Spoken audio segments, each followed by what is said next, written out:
अनमोल वचन अखिल भारतीय संत मत सत्संग के संस्थापक और गृहस्थ में आनंद योग के जनक परम संत महात्मा परम पूज्य श्री यशपाल जी महाराज अर्थात परम पूज्य भाई साहब जी द्वारा प्रतिपादित इन अनमोल वचनों का पालन करना अति आवश्यक है।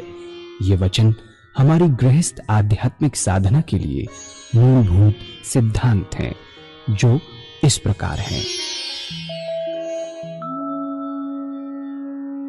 हम दुनिया की हर चीज की कीमत आंकते हैं, अपने मानव जीवन की कीमत भी जाने व परमात्मा की प्राप्ति हेतु साधना करें। मनुष्य योनि एक उपहार है, इसीलिए परमात्मा को धन्यवाद देते हुए आधा घंटा प्रातःकाल, आधा घंटा सायंकाल पूजा अवश्य करें। सत्संग, सतनाम व सद्गुरु को प्राथमिकता देते हुए इसी के आधार पर ध्यान योगाभ्यास अवश्य करें व गृहस्थ के कार्यों को परमात्मा का कार्य समझकर उसी की याद में संपन्न करें।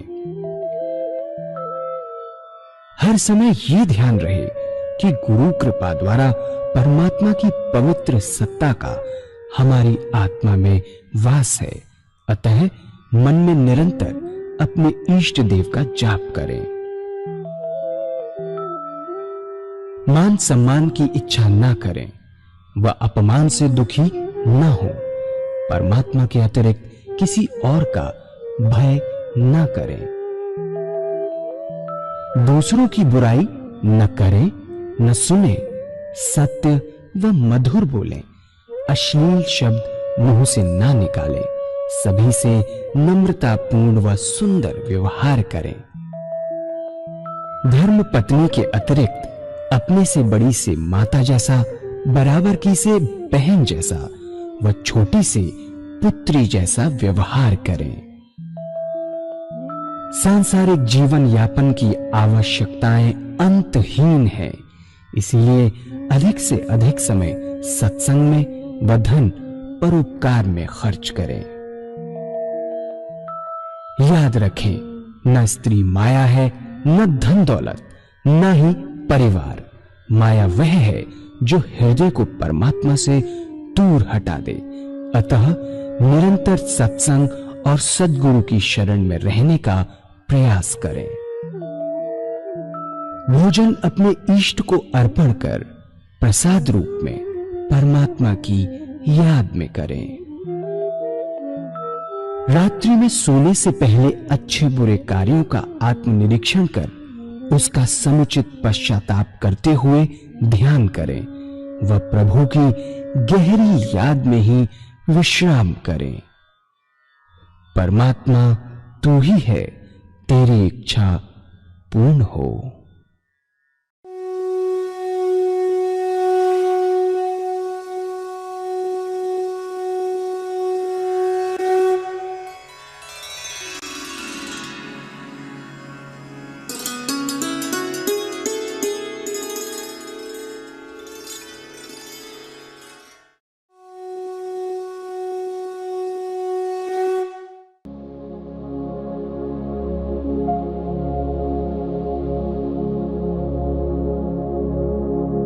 जय सद्गुरुदेव जय पद शरणं श्रेयस्वरूप चरणों शरणं।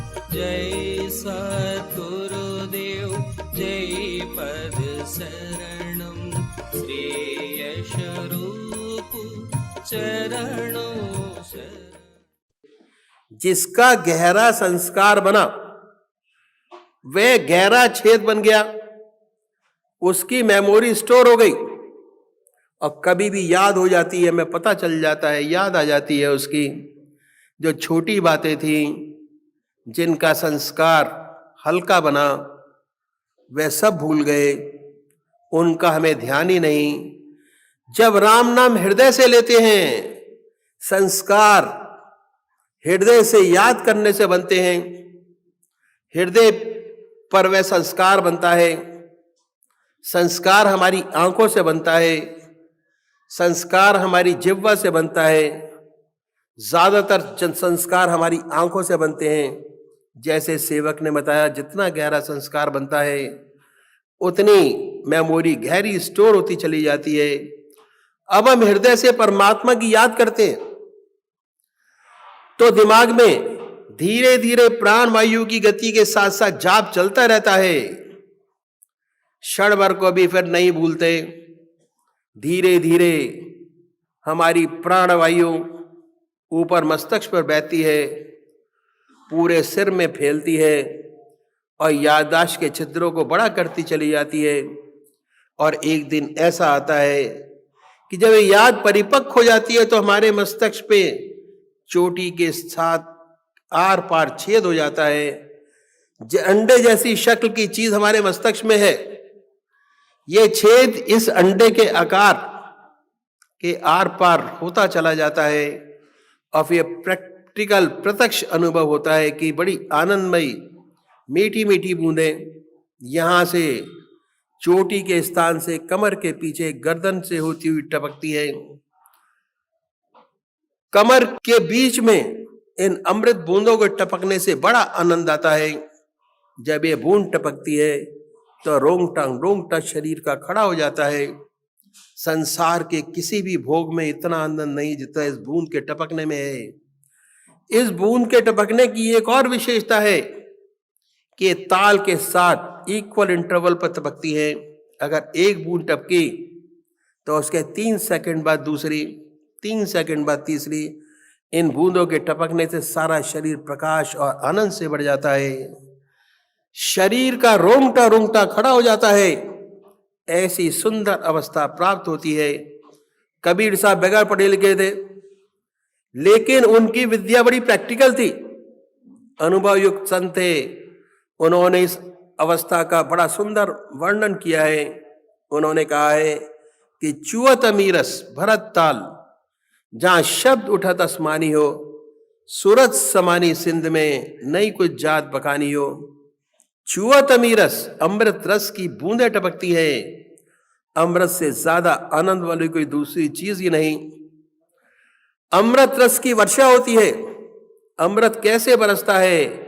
चुअत अमीरस भरत ताल, ताल के साथ।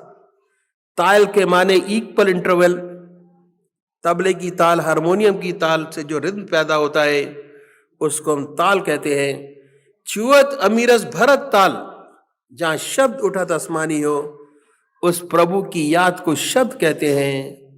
प्रभु की याद का जपा जाप, उस ध्वनि को हम सुन सकते हैं पर जवान से नहीं कह सकते। वह ध्वनि होती है शब्द उठत आसमानी हो। ये शब्द हमारे हर अंग से, हर चीज से होता हुआ मालूम होता है। इतनी सुंदर अवस्था बनती है। इसके आगे कहते हैं कि सूरज समानी सिंध में नई कुछ जात बखानी हो। मन ऐसे एकाग्र होकर रह जाता है। अपने इष्ट में के चरणों में मन ऐसे एकाग्र हो जाता है कि हटाए नहीं हटता, कोशिश करने से भी नहीं हटता, और मन का स्वरूप एक अगाध समुद्र का हो जाता है। प्रत्यक्ष अनुभव होता है कि मन एक अगाध समुद्र, और कैसा समुद्र? वेवलेस, जिसमें लहर नहीं, शांत समुद्र और इन्फिनाइट, जैसे का कोई और छोर नहीं। ऐसा स्वस्थ मन तैयार कर लेता है। आगे कहते हैं कि नई कुछ जात बखानी हो। इस आनंदमयी अवस्था को शब्दों में बयान नहीं किया जा सकता। ये तो अनुभव करने की चीज है, शब्दों में बयान नहीं की जा सकती। शंकराचार्य जी महाराज ने इस अवस्था का वर्णन करते हुए लिखा है कि अमृत रस की वर्षा होती है और रोशनी पैदा होती है, सूर्य जैसी रोशनी पैदा होती है, प्रकाश पैदा होता है। लेकिन कहीं अमृत रस बरसे और अग्नि कैसे पैदा हुई? वास्तव में अनुभव वाली बात है। जब बूंद टपकती है अमृत रस की तो सारा शरीर प्रकाश से भर जाता है। प्रकाश ही प्रकाश नजर आता है। उन्होंने भी यही बात कही है। ऐसी बात नहीं कि हमारे हिंदू संतों ने इसका अनुभव किया हो, मुसलमान संतों ने भी इसका अनुभव किया है। अनुभव के बाद उन्होंने लिखा है कि जब दिल को नींद आ जाती है और रूह भी गाफिल होती है, तब मैं अकेला होता हूँ और यार की महफिल होती है। जब दिल सो जाता है, लीन हो गया और रूह भी लय हो गई अपने इष्ट देव के चरणों में, तब मैं अकेला होता हूं और मेरा प्रियतम परमात्मा होता है। इस बीच ना कोई दूसरा ख्याल रहता है, ना विचार, ना कोई दूसरी लहर। ऐसे अनुभव प्राप्त किए। और सूफी ने बयान किया है कि कल साहिल वालों से रो रो ये डूबने वाले कहते थे, जो मौज डुबा दे तूफान को वे मौज ही साहिल होती है। जो इस आनंद सागर में डूब गया, सबसे बड़ा किनारा है परमात्मा की प्राप्ति का। परमात्मा की प्राप्ति से बड़ा किनारा और क्या होगा। जब ये अवस्था प्राप्त हो जाती है, जब कीलक मंत्र सिद्ध हो जाता है, कीलक मंत्र के माने कील देना, ऐसा अनुभव होता है कि परमात्मा की याद बढ़ती जाती है। एक दिन ऐसा मालूम होता है कि मस्तिष्क में कोई बर्मे से छेद कर रहा है। साधक घबरा जाता है कि अरे क्या हुआ। अगर सदगुरु का सहारा लिए है, अभ्यास करता रहता है, नहीं छोड़ता, तो अक्सर ऐसा होता है। हमें पूरी कोशिश करके धीरे धीरे इस कीलक मंत्र को सिद्ध कर लेना चाहिए। इसके सिद्ध करने की पहचान यही है कि रह रह के परमात्मा की याद आएगी। नहाते धोते, खाते पीते, सोते जागते, संसार के कार्य करते प्रभु की याद साथ साथ बनी रहेगी। ये इसकी परीक्षा है कि सिद्ध हो गया। कीलक मंत्र सिद्ध हो जाने पर हमारे बुजुर्गों ने इसे संत का दरवाजा बताया है। ऐसा अनुभव हो गया, उसे हम संत कह सकते हैं। क्यों कह सकते हैं? क्योंकि उसके दिमाग में प्रभु की याद सदा के लिए इम्प्रिंट हो गई, छूटेगी नहीं, इसलिए हम उसे संत कह सकते हैं। लेकिन हमारा ये अंत नहीं है, ये तो हमारी शुरुआत है। मौलाना फजल अहमद खान साहब ने इस बारे में कहा है, अवले माँ आखिरी हर मुनिस्त, आखिरी माँ जेवे तमन्ना तहिस्त। जहाँ सारे योगी लोग अपना अंत मानते हैं, वहां से हम शुरू करते हैं। योगी लोग इसे अपना अंत मानते हैं कि सब कुछ प्राप्त हो गया, लेकिन हम लोग कहते हैं कि ये तो हमारी शुरुआत हुई। संतों का दरवाजा क्या है? ये तो असली अभ्यास अब शुरू हुआ कि हमारा अंत क्या है, कि इच्छाओं की समाप्ति, ये हमारा अंत है। न परमात्मा को पाने की चाह है, न दुनिया की चाह, न स्वर्ग की चाह, न मोक्ष की चाह। चाह का, इच्छाओं का बिल्कुल समूल नष्ट हो जाना, इच्छाओं का न रहना, या उसके ऊपर आपका कोई असर ना होना। उन इच्छाओं का आपके हृदय पे कोई संस्कार ना बने, आपके ऊपर असर ना होना, एक ही बात है। आपके हृदय पे संस्कार ना बने, कोई असर ना हो, यही हमारा आदर्श है। ऐसे प्रभु के चरणों में रख के रह जाए कि सिवा उसके कुछ ना रहे। तू रहे और तेरी रजा रहे, तू रहे और तेरी रजा रहे, न मैं रहूं न मेरी आरज़ू रहे। मेरी सारी इच्छाएं तेरे में विलीन हो जाएं, जो तू चाहे वही हो। मेरी अर्ज़े तमन्ना भी अजब अर्ज़े तमन्ना है, तुझी से मांगता हूं मैं, तुझी को मांगता हूं मैं।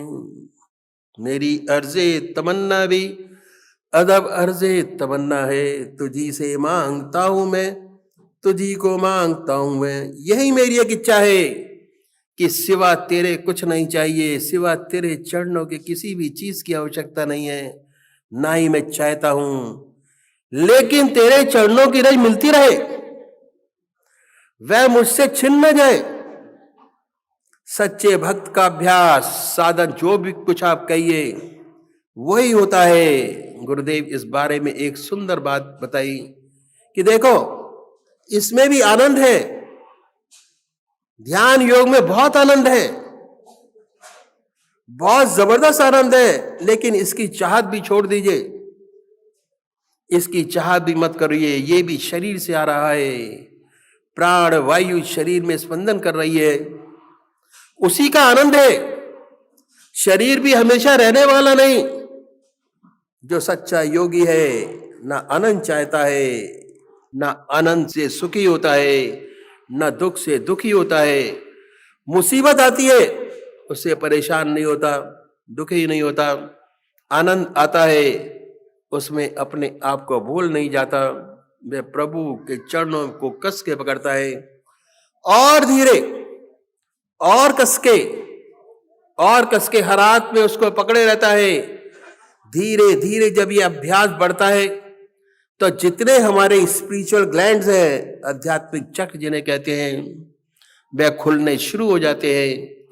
उसके बाद शुद्ध और क्रियाशील होने शुरू हो जाते हैं। जब साधक यहां तक पहुंचता है तो खुल तो गए हैं, अब उनमें शुद्धता और शक्ति आती चली जाती है। जितने चक्र खुलते जाते हैं, शुद्ध बनते जाते हैं, जितना अभ्यास और बढ़ता है, चक्र और शक्तिशाली होते चले जाते हैं। इसे हम कहते हैं शक्ति मंत्र सिद्ध करना। जब शक्ति मंत्र सिद्ध हो गया, ऐसे साधक की ऐसी अवस्था हो जाती है, उसके चारों तरफ स्पिरिचुअल ऑरा बन जाता है, प्रभु की याद का ऑरा बन जाता है। जो भी उस तेज पुंज में आता है वह खाली नहीं जाता, बगैर असर के नहीं जाता, वह कुछ ना कुछ वहां से लेकर जाता है। जितनी ऐसे संत की सोहबत की जाए, सानिध्य किया जाए, उतना ही फायदा होता है। ये अभ्यास में सफलता की प्राप्ति का सबसे सरल उपाय भी है। ऐसा व्यक्ति ढूंढ लीजिए जिसके चारों तरफ आत्मा का ऑरा हो, जिसके पास बैठकर अपने आप ही आनंद बनता हो। ऐसे संत को मत छोड़ो, ज्यादा से ज्यादा समय लगाकर पास जाते रहिए। यदि ईश्वर चाहेगा बराबर तरक्की होती रहेगी, शक्ति आती चली जाएगी। धीरे धीरे आपका दीपक अच्छी तरह जल जाएगा, शक्तिशाली हो जाएगा, उसमें शक्ति पैदा होगी। जो आपके संपर्क में आएगा वह खाली नहीं जाएगा। ऐसे एक नहीं अनेक ज्योतियां हमारे देश को बड़ी आवश्यकता है। इसलिए लग लिपट कर अपनी आध्यात्मिक शक्ति बढ़ाएं, जिससे खुद का कल्याण हो, दूसरों का कल्याण हो। खुद व खुद इतनी शक्ति आप में आ जाए कि जहां बैठे, जिससे बात करें, वे आपकी तरफ आकर्षित हो। आप में एक आकर्षण पैदा हो जाए, एक मैग्नेटिज्म पैदा हो जाए। ऐसे साधक को अनुभव होता रहता है। ये अनुभव होता रहता है कि कोई चुंबकीय शक्ति शरीर के अंदर खींच रही है। स्पष्ट मालूम होता है मैग्नेटिक पावर हमारे अंदर है। आपको ऐसा मैग्नेटिज्म पैदा करना है ताकि अपना कल्याण करें, अपने परिवार का कल्याण करें, अपने समाज का कल्याण करें। हमें 3 मंत्र सिद्ध करने हैं। पहले बीज मंत्र के काबिल बने, अपने आप को बनाइए और तब तक चैन ना लें जब तक चित्त की एकाग्रता आपको हासिल ना हो जाए। मैंने आपको बताया कि उपदेश तो हर को लगा देते हैं, लेकिन राम नाम से नहीं लगेंगे तो कैसे होगा। लेकिन फिर फील्ड बनाना साधक का काम है। फील्ड बनाकर चित्त की एकाग्रता हासिल हो जाए, तब समझिए कि बीज मंत्र मिल गया। ये पता चल जाता है कि बीज मंत्र कब मिला, कैसे मिला, क्या हुआ, छिपाई थोड़ी रहता है। आपको पूजा के माध्यम से पता चल जाता है। ऐसी बहुत सी बातें हैं जो चलती हैं। मैंने आपके सामने ये 3 मंत्र रखे। पहला बीज मंत्र, कीलक मंत्र और शक्ति मंत्र। कैसे हमें अपने अंदर शक्ति पैदा करें, वह अट्रैक्शन पैदा करें जिससे दूसरे हमारी तरफ आकर्षित हो, और आकर्षित हो करके उनमें भी सद्भावना पैदा हो, भक्ति भाव पैदा हो, परमात्मा का प्यार पैदा हो, ईश्वर की ओर आगे बढ़े। बीज मंत्र, कीलक मंत्र, शक्ति मंत्र से आगे और भी स्टेजेस है। तुरीयावस्था, तुरीयातीत। पहले हम यहां तक तो हो लें, तुरीया का तो फिर बाद में करेंगे। पहले खुद का कल्याण और फिर औरों का कल्याण करना शुरू करें। फिर वे अवस्थाएं प्राप्त होती हैं। आज मैंने आपके सामने 3 मंत्र रखे। अध्यात्म मार्ग में इन 3 मंत्रों का बहुत गूढ़ रहस्य है। मैंने बताया बहुत सी चीजें, बहुत से जाप जो हमारे बुजुर्गों ने सिद्ध किए। अगर हम उन जापों को अपनाते हैं, हमारा काम जल्दी बन जाता है। अगर इधर उधर जाते हैं तो उसका कोई फायदा नहीं होता। जब बीज मंत्र मिल गया तो आध्यात्मिक बच्चा पैदा हो गया। इस बच्चे को खुराक चाहिए। अगर उसकी माँ का दूध उसको मिलता है तो वह निरोग फलता फूलता है, और कहीं दूध नहीं मिला, गाय का या सूखा दूध पिलाया, सही तंदुरुस्ती नहीं रही। ऐसे जिस सदगुरु से आपको बीज मंत्र मिला है, जिससे आध्यात्मिक जीवन मिला, उसके दूध से पलोगे तो ज्यादा अच्छा रहेगा। कहने का मतलब यह है कि इधर उधर भटकने से दूध में किरकिरापन मिल जाएगा, तरक्की नहीं हो पाएगी। जिससे बीज मंत्र मिला है उसी के बताए हुए मार्ग पर चलेंगे और ठीक अभ्यास करेंगे, आपको विशेष लाभ का अनुभव होगा।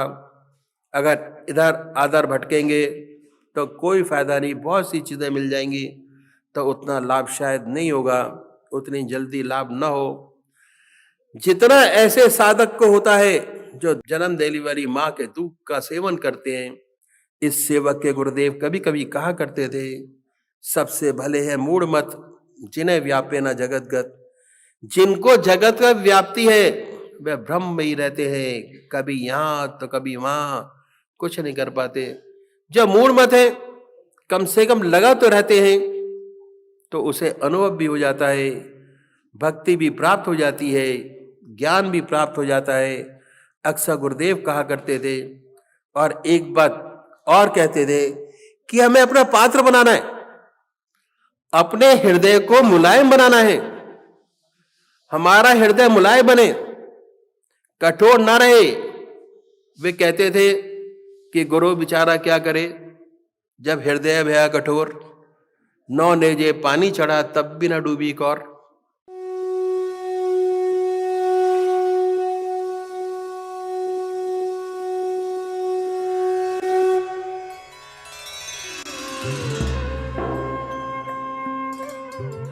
ध्यान योग के कार्यक्रम आनंद योग से निशुल्क जुड़ने के लिए संपर्क करें 9810239677।